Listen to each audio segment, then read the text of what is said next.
Hello everyone, कैसे हैं आप लोग। एल्गोज माइंड लैब्स की इस प्लेलिस्ट में आपका स्वागत है। और हम मशीन लर्निंग की प्लेलिस्ट कर रहे हैं। सो कंटिन्यूटी में आगे चलते हैं। और ये बोलना इसलिए पड़ता है क्योंकि इससे थोड़ा सा वीडियो को बूस्ट मिलता है ऐसा मैंने पढ़ा है।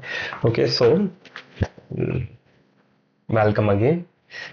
सो बेसिकली हम आज जो पढ़ने वाले हैं, हम पढ़ने वाले हैं स्केलिंग। टॉपिक का नाम क्या है? स्केलिंग। स्केलिंग क्यों इंपॉर्टेंट है ना? बहुत इंपॉर्टेंट क्वेश्चन है कि स्केलिंग क्यों इंपॉर्टेंट है। अब सोचो आप ही कि पहली बात तो होता क्या है, होता क्या है ना, और फिर इंपॉर्टेंट क्यों है ना। दो क्वेश्चन है ना, एक तो स्केलिंग होता क्या है और दूसरा इंपॉर्टेंट क्यों है। एक मिनट, दिख रहा है ना सबको? ओके फाइन, सबको दिख रहा है, ठीक है। सो यहाँ पे दो क्वेश्चन है। तो होता क्या है कि अगर एक हम गेस करते हैं। चलो एक बार, आज मुझे थोड़ा सा लिखना भी पड़ेगा। तो अगर मैं अपने फेस के साथ लिखूंगा तो थोड़ा सा राइटिंग में खराब रहेगा, बट अगर मैं टैब से करता तो ज़्यादा बेटर रहता। बट ठीक है, इसी से करते हैं फिलहाल। सो हम पेन ले लेते हैं। ओके। सो सबसे पहले आपके पास लेट सपोज एक डेटा है। वो डेटा में क्या क्या है? उस डेटा में है, मान लो आपके पास एक है एज। ओके, एक डेटा है एज है, इधर नेम है। ओके, इधर नेम है, एज है, एंड लेट सपोज आपकी सैलरी है। ओके, सो नेम मान लो कुछ भी है ए, एज है उसकी 28 और सैलरी है उसकी 50,000। ठीक है, नेम है उसका बी, एज है उसकी कुछ भी, लेट सपोज 35, एंड सैलरी है उसकी 70,000। ठीक है, एक आधी जीरो आगे पीछे हो सकती है, ठीक है, इसमें एक जीरो एक्स्ट्रा हो गई, कोई दिक्कत नहीं है। ठीक है, तो इसको हटा दो। ऐसे ही एक पर्सन है सी, उसकी एज है लेट सपोज 30 एंड उसकी सैलरी है 55,000। फाइन। ओके, सो अब आप देख रहे हो जो एज फैक्टर है, ऐसा हम कह सकते हैं, जो एज फैक्टर है वो कहीं ना कहीं सैलरी को ड्राइव कर रहा है ना। इसमें हम एक्सपीरियंस भी जोड़ सकते हैं, एज भी जोड़ सकते हैं, और बहुत सारी चीजें हो सकती हैं। मैं एक एग्जांपल दे रहा हूं आपको, है ना।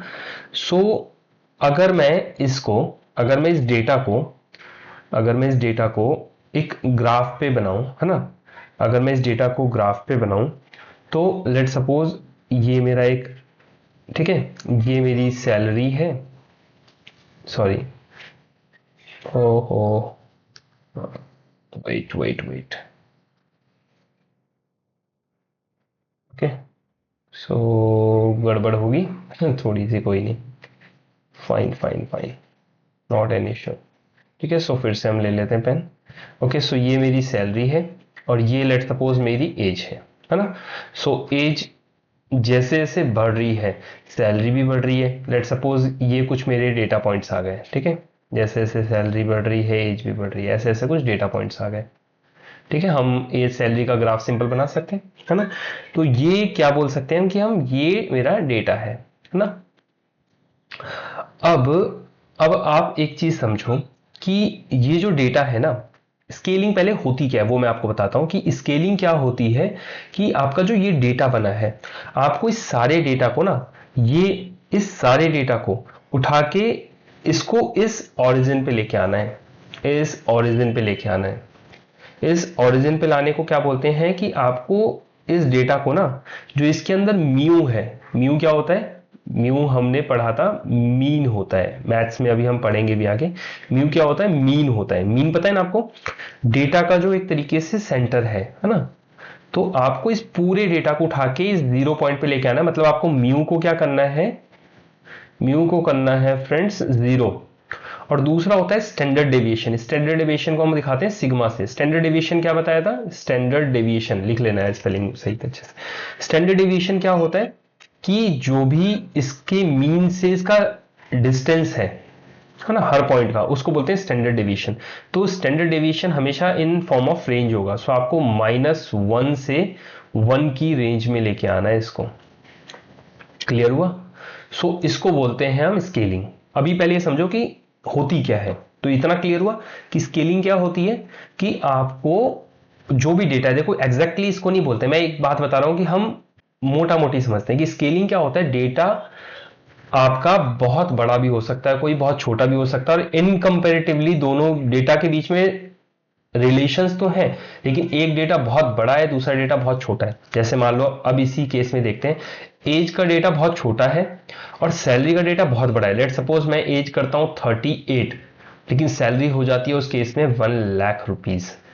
ओके, सो यस, सो हो क्या रहा है कि एज तो 3 इयर्स बढ़ी, लेकिन सैलरी का ग्रोथ तो बहुत ज्यादा हो गया, थाउजेंड्स में हो गया।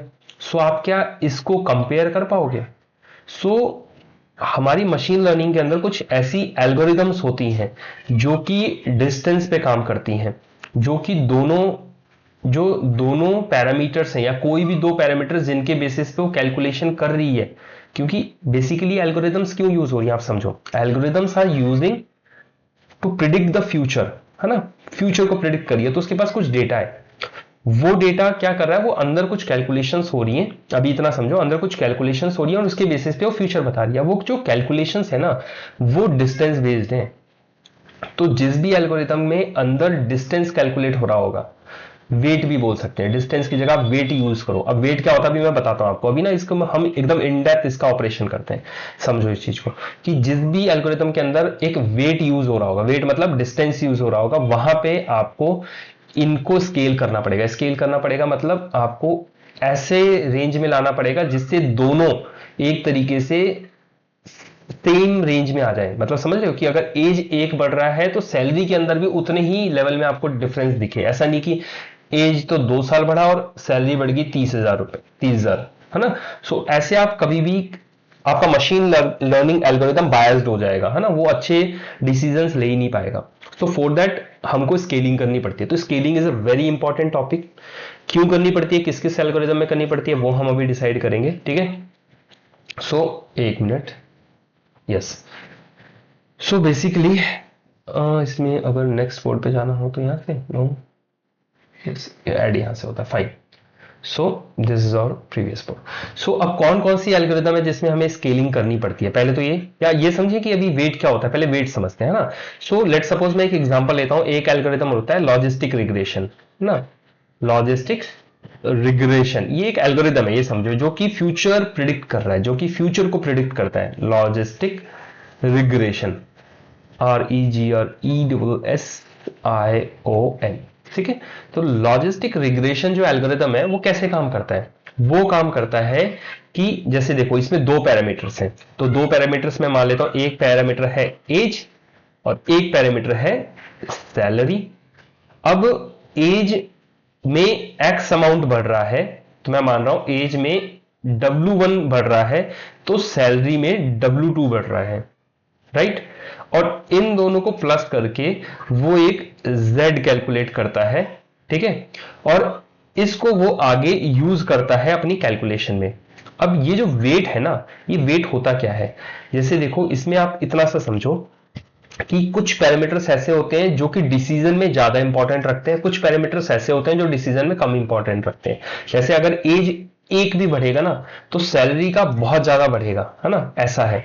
लेकिन अब आप अगर वेट फाइंड आउट कर रहे हो तो अब इसमें समझो कि ये जो Z है ये यूजफुल है, राइट, लेकिन वेट बढ़ा, एज के केस में वेट बढ़ा 3 और यहां पे सैलरी तो थाउजेंड्स ऑफ टाइम बढ़ गई, 30-40,000 बढ़ गई, तो ये तो इसके कंपैरेटिवली में 40 टाइम्स ज्यादा मल्टीपल हो जाएगा। सो समझो कि इसका जो एक तरीके से रोल था कैलकुलेशन में वो तो नेग्लिजिबल हो गया, मतलब अप्रोचेस टू जीरो हो गया। अब सोचो यही सैलरी अगर 30 बढ़ जाएगी तो यहां पे तो लैक्स ऑफ वैल्यूज बढ़ जाएगी, और लैक्स ऑफ वैल्यूज से जब सैलरी मल्टीप्लाई होगी तो इसकी तो कोई रोल ही नहीं रह जाएगा, ये तो बहुत छोटी वैल्यू हो जाएगी उसके कंपैरेटिवली। तो ये क्या करेगा, बायस होके सैलरी के अगेंस्ट में डिसीजन देने लग जाएगा, समझ रहे हो। तो एल्गोरिदम बायस्ड हो जाएगा अगेंस्ट द सैलरी। सो इस वजह से हमें स्केल करके उसे स्केल डाउन करना पड़ेगा, सैलरी को हमें क्या करना पड़ेगा, स्केल डाउन करना पड़ेगा, समझ रहे हो। सो जो हमारा रिग्रेशन मॉडल है वो इस तरीके से काम करता है। क्लियर हो रही है चीजें, ठीक है। सॉरी, स्केलिंग मॉडल इस तरीके से काम करता है। अब कौन कौन से मॉडल्स ऐसे हैं जो कि आपके एक तरीके से स्केलिंग की जिनमें जरूरत पड़ती है ना, जो अभी हमने बात भी की।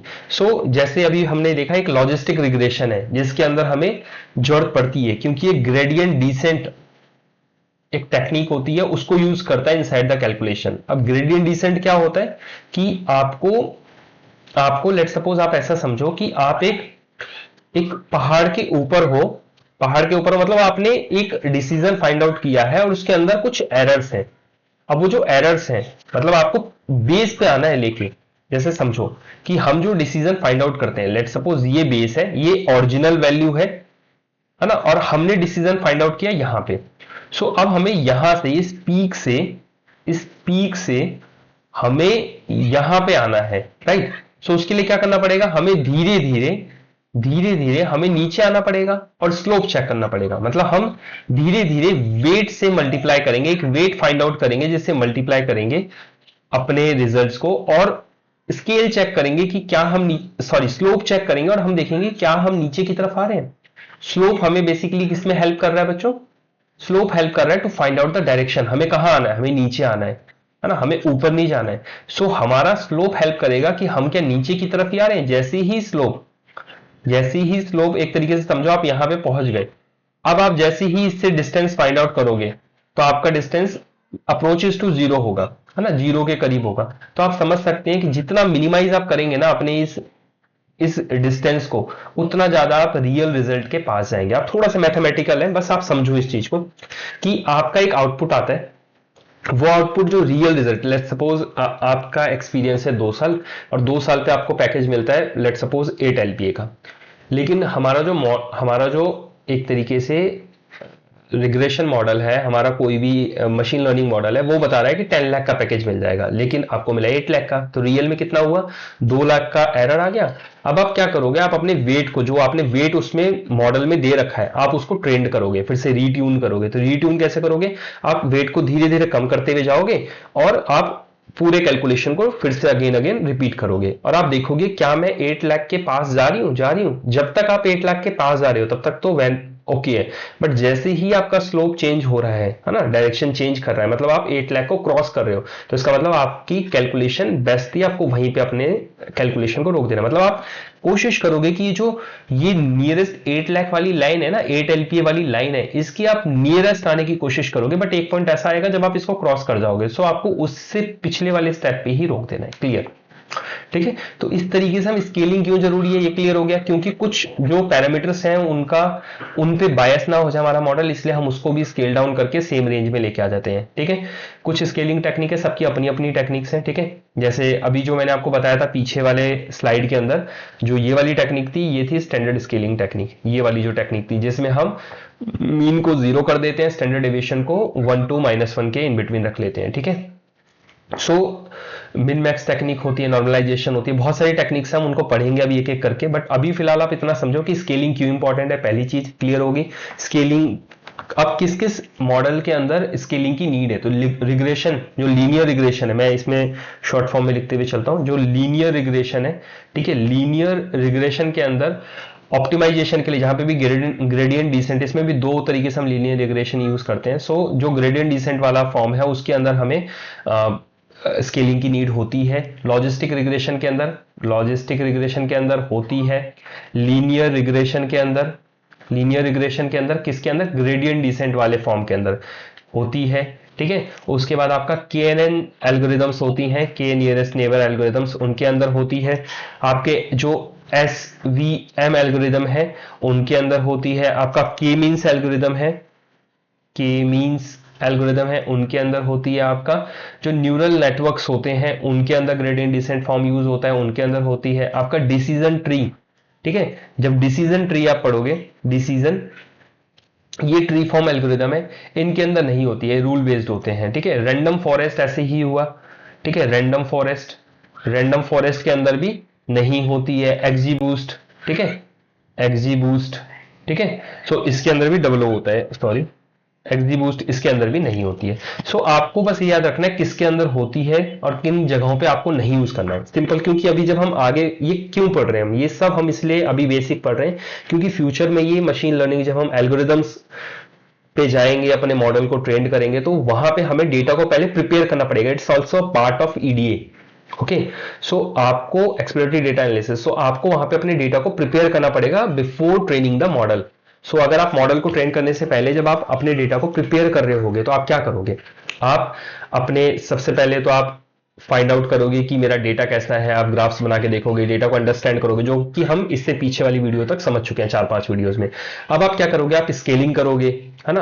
आप अपनी जो एक तरीके से मिसिंग वैल्यूज हैं उनको फाइंड आउट करोगे, उनको रिप्लेस करोगे, सही करोगे, डेटा को क्लीन करोगे, है ना। ये सारे प्रोसेस आएंगे, है ना। अभी और बहुत सारी चीजें आएंगी। ओके, सो बेसिकली आपको ये समझना है कि स्केलिंग क्या होती है, स्केलिंग क्यों यूजफुल है, ये क्लियर हो गया। अब हम क्या करते हैं, अब हम इसी वीडियो के अंदर, कितना टाइम हो चुका है यार, नेक्स्ट वीडियो बनाते हैं जिसके अंदर जस्ट हम, या इसी वीडियो में कर लें, आप बोलो तो कर सकते हैं यार, नहीं तो नेक्स्ट वीडियो बनाते हैं, चलो ठीक है, नेक्स्ट वीडियो में डालते हैं, जिसके अंदर हम क्या करेंगे, हम देखते हैं कि ये कैसे आपके रिजल्ट्स को बूस्ट करती है। जो आपकी स्केलिंग है वो कैसे एक रिजल्ट को बूस्ट करती है। हम सिंपल सा एक टेस्ट करेंगे, ठीक है, जिसके अंदर हम देखेंगे कि कैसे रिजल्ट्स को बूस्ट करती है हमारी स्केलिंग, वो हम देख लेंगे और आपको मैं बिल्कुल प्रैक्टिकल दिखा दूंगा।